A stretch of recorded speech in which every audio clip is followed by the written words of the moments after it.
सभी सगाजन साथियों को इस नरेंद्र सिंह बड़करे की ओर से सादर जय जोहार। एक बार फिर से ट्राइबल वीक 750 चैनल में आप सभी का स्वागत है। हाल ही में 24 दिसंबर 2024 को जो आम सभा रखा गया था, महमूद प्राचा जी, उनका फिर से मैं तहे दिल से सादर जोहार, क्रांतिकारी जोहार। जो कि हमारे आदिवासी भाइयों के मुद्दों को लेकर उन्होंने हमारे इस उमरिया न्यू बस स्टैंड में आकर के जो अपना उद्बोधन एवं शानदार भाषण किया, उनका आभार व्यक्त करता हूं।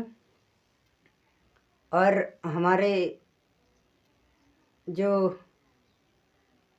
हाल ही में 2023 26 सितंबर को जो घटना घटित हुआ था हमारे आदिवासी भाइयों के साथ में, जो शासन प्रशासन के द्वारा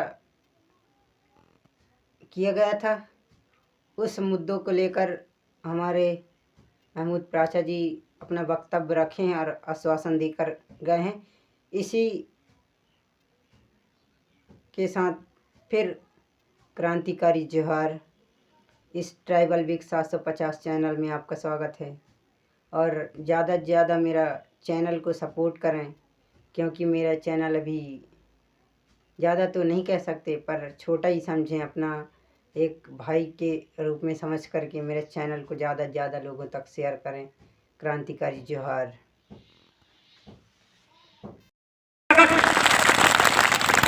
भारत में बैलेट पेपर से चुनाव रोक नहीं सकती, आपके मताधिकार को कोई शक्ति अब चुरा नहीं सकती, ऐसा मुझे पूरा विश्वास और भरोसा हो गया।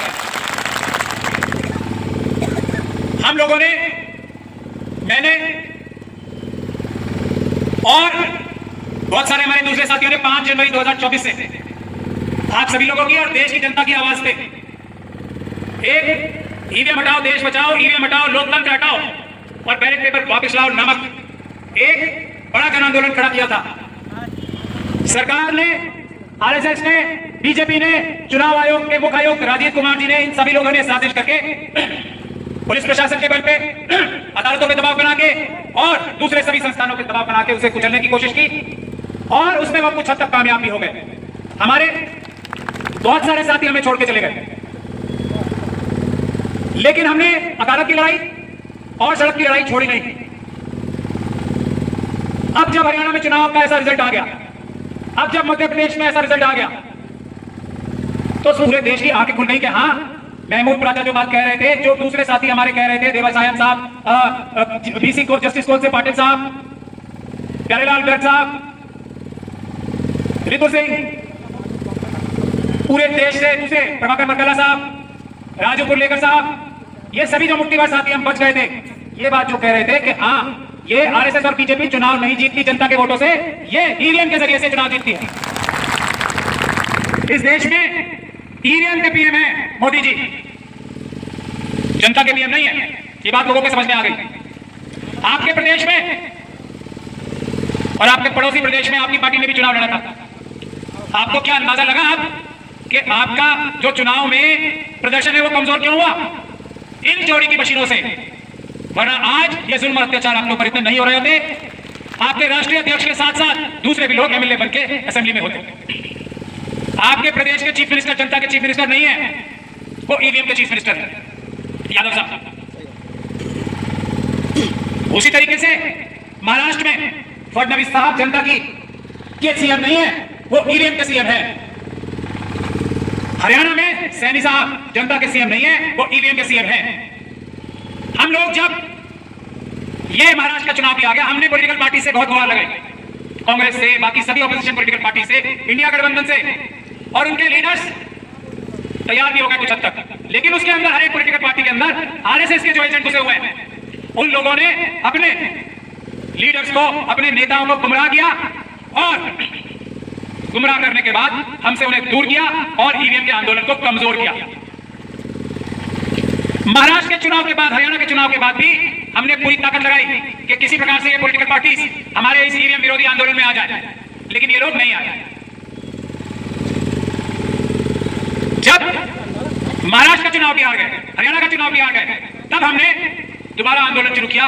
हमने दिल्ली में प्रेस कॉन्फ्रेंस की, हमने मुंबई में प्रेस कॉन्फ्रेंस की, हमने पंजाब में, हरियाणा में, सब जगह प्रेस कॉन्फ्रेंस की, नागपुर में बड़ी रैली में निकाली। मैं धन्यवाद करना चाहता हूं नागपुर के भी उन वीर सिपाहियों का जिन्होंने इंडिया गेस्ट ईवीएम के माध्यम से एक बड़ी सफल रैली नागपुर में निकाली है। और मैं धन्यवाद करना चाहता हूं मार्कड़वाड़ी गांव के उन लोगों का, उन्होंने ये बैलेट पेपर से चुनाव कराने का जो फैसला किया, उससे इस सरकार की चूल्हे हिल गई। लेकिन अभी तक ऑपोजिशन की पॉलिटिकल पार्टीज को होश पूरी तरीके से नहीं आई है, थोड़ा थोड़ा सा समर्थन करना शुरू कर दिया। जब हम चारों तरफ से घिर गए, तब मैंने मरकाम साहब से गुजारिश की, आपके राष्ट्रीय अध्यक्ष से, कि ये लड़ाई सिर्फ वही लड़ सकते हैं जो ऊपर वाले के अलावा किसी से डरते ना हो, जो बहादुर हो, जो ज्ञान रखते हो, जो देश को बचाने के लिए अपनी जान भी कुर्बान कर दे सकते हैं। मैंने गुजारिश की मरकाम साहब से कि ये ईवीएम का आंदोलन आप यहाँ गोंडवाना से शुरू कीजिए, यहां से जो चिंगारी उठेगी वो फिर दबेगी नहीं, रुकेगी नहीं। और मरकाम साहब ने और आप सभी लोगों के सहयोग से आज ये वादा पूरा कर दिया। ये जो आज विशाल जनसमूह है, ये हम लोग आपसे वादा करते हैं, ये देश बचाएगा, ये बाबा साहब का संविधान बचाएगा इन मनुवादियों से, आरएसएस के लोगों से और बीजेपी के लोगों से। अब ये आंदोलन रुकने वाला नहीं। अब ये एक वोट का अधिकार मैं आपके परिप्रेक्ष्य में बताना चाहता हूं, ये महत्वपूर्ण क्यों है। मैंने पहले भी आपको बताया था जब मैं पिछली बार आया था, इस देश के मूल मालिक, सबसे पहले मालिक आप लोग, बाकी सभी लोग बाद में आए हैं और आप लोगों के मेहमान हैं। ये बात मैं पूरी जिम्मेदारी के साथ कहता हूं। और आप ही लोगों का हक सबसे ज्यादा सभी लोग के जा रहे हैं, ये हम नहीं होने देंगे, किसी हालत में नहीं होने देंगे, किसी कीमत में नहीं होने देंगे। लेकिन ये होगा जब आप ये ईवीएम का आंदोलन भी अपने कंधों पे उठाओ। आपसे ज्यादा मजबूत कंधे इस देश में नहीं है, ट्राइबल्स और शेड्यूल कास्ट कम्युनिटी से ज्यादा मजबूत कंधे इस देश में किसी के नहीं। मुझे बताया गया 132 गांव में गैर कानूनी तरीके से आपका हक अधिकार छीना जा रहा है, आपको वहां से निकालने की चेष्टा हो रही है। यह पूरी तरीके से गैर कानूनी और गैर संवैधानिक है। कोई आपको संवैधानिक रूप से वहां से नहीं निकाल सकता। यह चोरी और बेईमानी से जो कोशिश हो रही है, इसे आपको भी रोकना पड़ेगा और हमें भी रोकना पड़ेगा। आपको सड़क पर लड़ाई लड़नी पड़ेगी संवैधानिक रूप से, और हम लोग अदालतों में लड़ाई लड़ेंगे, जरूरत पड़ी तो सुप्रीम कोर्ट तक जाएंगे, लेकिन आपको वो 132 गांव खाली नहीं करने हैं। आपके पास तो दादा मरकाम के चश्मे चिराग है ना, ये दादा की तरह ही लड़ाई लड़ने को तैयार है। आप सब लोगों के भरोसे पे आप लोग लड़ोगे क्या इनके साथ लड़ाई? ये वो ताकत है कि कोई भी मनुवादी आपका अधिकार नहीं छीन सकता, यदि आप अपने नेतृत्व के पीछे खड़े होगे, उसके हाथ मजबूत करोगे। ये जो 132 गांव से आपको निकालने की चेष्टा की जा रही है, मैं आपको पहले ये बताना चाहता हूं कि उस धरती के आप मालिक हो, वहां की संपदाओं पे आपका हक सबसे पहले है। उस जंगल की रक्षा, उस जंगल के जानवर जो रहते हैं उसमें, उसकी हजारों साल से नहीं, उससे भी पहले से रक्षा आप लोगों ने की है। आपसे अच्छा जंगल को दुनिया में कोई समझता नहीं है। हम लोग तो बेवकूफ है इस मामले में, और जो बेवकूफ होशियार बनने की कोशिश करता है, उससे बड़ा बेवकूफ ही कोई नहीं होता। ये आप अपने दिमाग में एकदम क्लियर रखो। हम लोगों को कुछ नहीं आता, हमें आती है कानून की किताबें, हमें आते हैं तर्क। जंगल को समझना आप लोग अच्छे से जानते हो, हमसे बहुत अच्छी तरह जानते हो, और नरेंद्र मोदी जी से तो बहुत ज्यादा अच्छी तरह जानते हो, मुझसे भी ज्यादा। मतलब मुझे थोड़ा भी फिर भी कुछ आता होगा, नरेंद्र मोदी जी को तो कुछ भी नहीं आता। आपके प्रदेश के मुख्यमंत्री को तो कुछ भी नहीं आता, क्योंकि वो आपकी आवाज से नहीं बने, वो ईवीएम की आवाज से बने। तो वहां तक जो हमारा प्रपोजल है, ये मरकाम साहब से मेरी डिटेल में इस बारे में चर्चा भी हुई है। जो लोग जंगल बचाना चाहते हैं ना, जो जंगल बचाने का नाटक करके वहां से पैसे कमाना चाहते हैं और आपको विस्थापित करना चाहते हैं और आप लोगों को बर्बाद करना चाहते हैं, हमने उनके लिए ये रास्ता निकाला है, और इसकी लड़ाई हम सुप्रीम कोर्ट तक लड़ेंगे। आप लोगों को 132 के एक ने 132 गांव को वहीं जहां वो सुरक्षित एरिया बनाया है ना लोगों ने, उसके एकदम लगते हुए क्षेत्र में आपको दोबारा बसाया जाएगा। 132 गांव सरकार के खर्चे पे। सरकार का खर्चा क्या होता है? यानी कि आपके खर्चे पे। सरकार के खर्चे का मतलब मेरा साफ है, कहीं मोदी जी और रानी जी की जेब से नहीं जा रहे हैं जो उन्होंने पैसे जुड़ाए हुए हैं बैंकों से, वो भी आपके हैं। आपके पैसों से ही आपका जो 132 गांव है उसके एकदम निकट इलाकों में ही, जंगल से लगते इलाकों में ही आप सबको वापस बसाया जाएगा। उसका सारा खर्चा आप ही दोगे या आप मतलब सरकार देगी, वो भी तो आपका पैसा है ना, इसलिए आप ही दो। इसके अलावा आप लोगों को अगर जंगल बचाना है जो आपने हजारों साल से बचाया है, तो इससे कम में फैसला नहीं होगा। भाई जो और लोग बैठे हैं ना उनके जंगल के चारों तरफ, उनको थोड़ा पीछे हटा दो। जंगल के जो जानवर है उनको बताने के लिए वहां के मूल निवासियों को आप पीछे करना चाहते हो ना, तो जो मूल निवासी नहीं है उनको और थोड़ा पीछे कर दो। कोई मैं गलत बात तो नहीं कह रहा ना, तार्किक बात है ना। जो ईमानदार होगा उसे वो तुरंत कहेगा यस सर आपने बिल्कुल ठीक बात बोली है, हम आपकी बात मानते हैं। जिसके मन में पाप और चोरी होगी वो ये बात नहीं मानेगा। दूसरा, और इसके लिए आप कमर कस लो, और ये आपको एग्जांपल सेट करना है, और पूरे गोंडवाना क्षेत्र में जो शेड्यूल 5 है वो लागू होना चाहिए। जो नहीं हो रहा है वो बहुत बड़ा अन्याय, अत्याचार आप लोगों के साथ ही नहीं पूरे देश के साथ हो रहा है। दूसरा, जो मुझे पता लगा है एक आंदोलन में प्रशासन के भ्रष्ट अधिकारियों ने खुद ही पीसफुल जो प्रोटेस्ट कर रहे थे गोंडवाना गणतंत्र पार्टी के लोग और दूसरे हमारे आदिवासी भाई, ट्राइबल भाई बहन, उनके ऊपर साजिश करके हमला किया और झूठे मुकदमे उन्हीं के ऊपर लगा दिए, ये मुझे बताया गया है। और जिन हालात को और जिन तथ्यों को मैंने देखा, मुझे इस बात में पूरी तथ्यात्मक रूप से सच्चाई लग रही है। उसका मतलब सिर्फ और सिर्फ एक होता है, इस प्रकार की गैर कानूनी पुलिस की बर्बरता भरी कार्रवाई का मतलब एक होता है कि आपकी एकता को तोड़ा जाए, आपके आंदोलन को तोड़ा जाए, आपके अधिकारों को छीनने के लिए। क्या ये आप होने दोगे? और अगर नहीं आप कहते हो तो आपको संघर्ष करना पड़ेगा, हम लोग आपके संघर्ष करेंगे साथ। मैंने अध्यक्ष जी से बात भी की है, इसके लिए एक इसी केस के लिए नहीं बल्कि इन प्रकार की सभी समस्याओं से निपटने के लिए एक वकीलों की टीम का गठन किया जा रहा है, जो सिर्फ ना अपने बेगुनाह भाई बहनों को बचाएगी। मुझे पता लगा है कि वहां के डिस्ट्रिक्ट अध्यक्ष को 8 जिला बदल कर दिया। ये कौन सा न्याय है? इतना डर, इतना डर। जैसे अभी हरियाणा हाईकोर्ट का हमने एक जजमेंट लिया ना, तो आरएसएस और बीजेपी के लोग मुझसे इतना डर गए कि उन्होंने कानून ही बदल दिया। देश का हमने ईवीएम के लिए एक बड़ा छोड़ा ले लिया, ये लिया कि 90 की 90 सीटों की वीडियोग्राफी हरियाणा में दिखाई जाएगी सबको। भाई इसमें क्या परेशानी है? अगर ईमानदारी से चुनाव हुआ था ईवीएम में तो दिखाने में क्या परेशानी है? बल्कि मोदी जी को तो खुश हो जाना चाहिए था कि सब देख लेंगे कि महमूद प्राचा जो है झूठ बोल रहे हैं और मोदी जी सच बोल रहे हैं, वो तो ईमानदारी से चुनाव जीते हैं।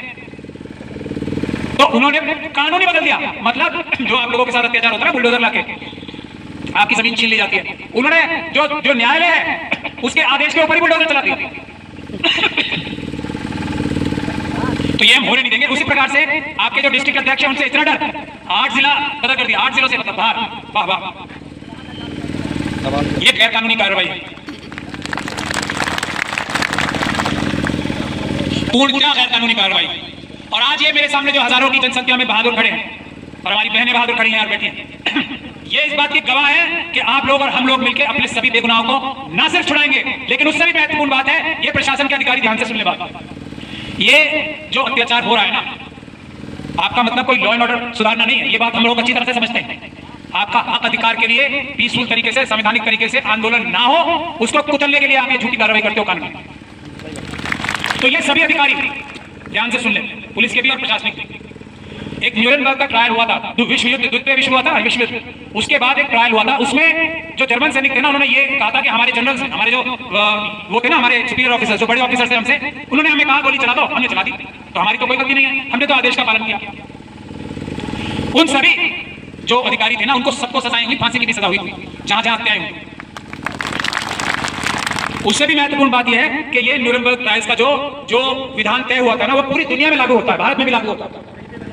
अगर आपके उच्च अधिकारी, ध्यान से सुन ले सभी अधिकारी, और आपके राजनीतिक जो आका कह लो या आपके राजनीतिक उच्च अधिकारी कह लो, सीएम हो गए, मिनिस्टर्स हो गए, एमएलए हो गए, अगर वो आपको कोई ऐसा आदेश देते हैं, ये मैं कानूनी बात बता रहा हूं, जो संविधान के अनुरूप ना हो, जो कानून के अनुरूप ना हो, और अगर आप वो कार्य करते हो तो वो सीधा सीधा अपराध होता है। आप ये नहीं कह पाओगे कि मुझे ऊपर से आदेश हुआ था और मैंने अपराध कर दिया, ये आपका बचाव नहीं है, नहीं है, नहीं है।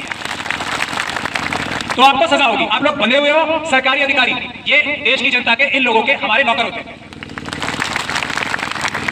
और नौकरी करने की सबसे पहली कंडीशन है, आप संविधान के दायरे में काम करोगे, कानून के दायरे में काम करोगे, किसी की बात सुन के काम नहीं करोगे, किसी की भी, कोई और।